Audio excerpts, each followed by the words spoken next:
Welcome to dedicated home making. ఇవాళ ఈ వీడియోలో మ్యాంగో ఐస్ క్రీమ్ ఇంట్లోనే ఎలా తయారు చేసుకోవాలో చూద్దాము. దీనికి 2 మీడియం సైజ్ మ్యాంగోస్ తీసుకోవాలి. తీసుకొని వాష్ చేసి ముక్కలుగా కట్ చేసుకొని ఒక మిక్సీ జార్లో వేసుకొని మెత్తగా పేస్ట్ లాగా గ్రైండ్ చేసుకొని పక్కన పెట్టుకోవాలి. ఇప్పుడు 1 కప్ షుగర్ తీసుకొని ఒక మిక్సీ జార్లో వేసి మెత్తగా పౌడర్ చేసుకోవాలి. ఈ విధంగా పౌడర్ చేసుకొని ఒక బౌల్లో వేసుకోవాలి. వేసుకున్న తర్వాత మిల్క్ క్రీమ్ ఉంటుంది కదండి, 250 ml 2 టెట్రా ప్యాక్లు తీసుకొని అదే బౌల్లో వేసుకోవాలి. మొత్తం మిల్క్ క్రీమ్ కూడా వేసుకున్న తర్వాత ఒక 2 మినిట్స్ దాకా అది మంచిగా ఫ్లఫీ అయ్యే వరకు బ్లెండ్ చేసుకోవాలి. ఇలా బ్లెండ్ చేసుకున్న తర్వాత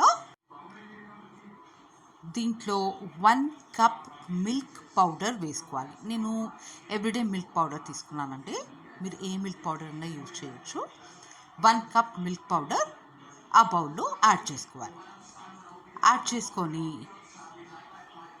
మళ్ళీ ఒకసారి బ్లెండ్ చేసుకోవాలి. ఒక 2 మినిట్స్ దాకా మంచిగా అది మిక్స్ అయ్యే వరకు బ్లెండ్ చేసుకోవాలి. ఆ తర్వాత మనం గ్రైండ్ చేసి పెట్టుకున్న మ్యాంగో పల్ప్ ఏదైతే ఉందో అది మొత్తం కూడా ఈ బౌల్లో యాడ్ చేసుకోవాలి. మొత్తం ఇందులో యాడ్ చేసేసుకోవాలి. యాడ్ చేసుకొని మళ్ళీ ఇంకో 2 మినిట్స్ బ్లెండ్ చేయాలి.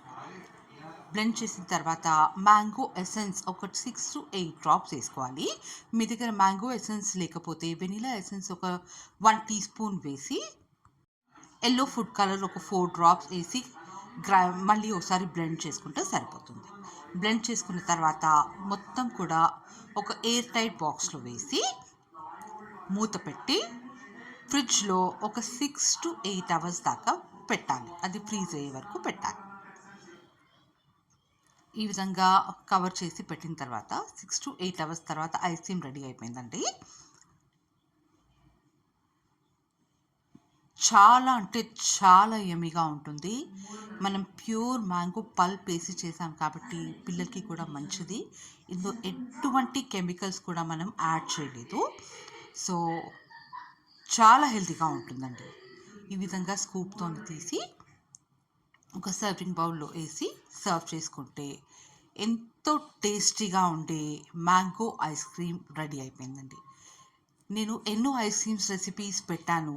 పిస్తా ice cream, strawberry ice cream, chocolate ice cream recipe పెట్టాను, కానీ ఈ మ్యాంగో ఐస్ క్రీమ్ టేస్ట్ అయితే నెక్స్ట్ లెవెల్. తప్పకుండా మీరందరూ కూడా ఈ రెసిపీ ట్రై చేసి ఎలా వచ్చిందో కామెంట్ సెషన్లో కామెంట్ చేసి చెప్పండి. నా రెసిపీ మీకు నచ్చినట్లయితే లైక్ చేయండి, షేర్ చేయండి, కామెంట్ చేయండి. నా ఛానల్ని సబ్స్క్రైబ్ చేసుకోండి. Thanks for watching.